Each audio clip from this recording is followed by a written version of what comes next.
بعضی خبرها رسیده است که در روسیه، در شهرهای روسیه بخصوص در دیگر شهرها امروز بعضی نافهمی ها بین قرقیز و تاجیک شده است. به هیچ وجه اجازه ندهید. بعضی گروه ها تشکیل شده است در اینستاگرام، در تلگرام، در واتساپ، در دیگر صفحه های اینترنتی و مردم جمع کرده استند. من داخل این صفحه ها شدم، گپی گفتگیشان هر کجای قرقیز یافتی فلانش کن، هر کجایی که قرقیز یافتی گردنش ببر.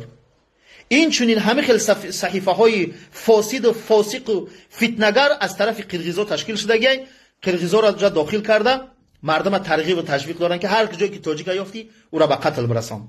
والله قسم هر کسی که همه صفحه میکشوید این کار شیطان میکنه در رمضان. این شیطانه، این صفت شیطانی داره.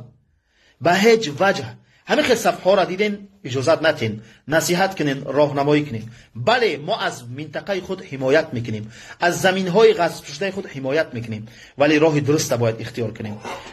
نشوه که جهل و غضب ما را به بدبختی بکشانه، این فتنه را کلانتر کنه. و بخصوص در روسیه جای خانه من و شما نیست، من و شما در اونجا مهمان هستیم. سوء استفاده از این وضعیت نشوه. هر کجایی که هستین همدیگر را نصیحت کنین، راهنمایی کنین.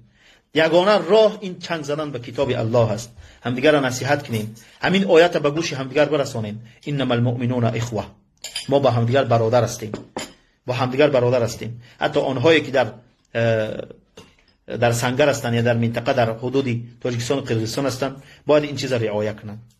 خبرهای دروغ در بین مردم پهن نکنین، مردم را ترغیب تشویق نکنین. این فتنه هست و فتنه خواب است و ملعون است، لعنت شده است کسی که فتنه را بیدار میکنه. الله نگهبانتان و علیکم السلام و رحمت الله و برکاته.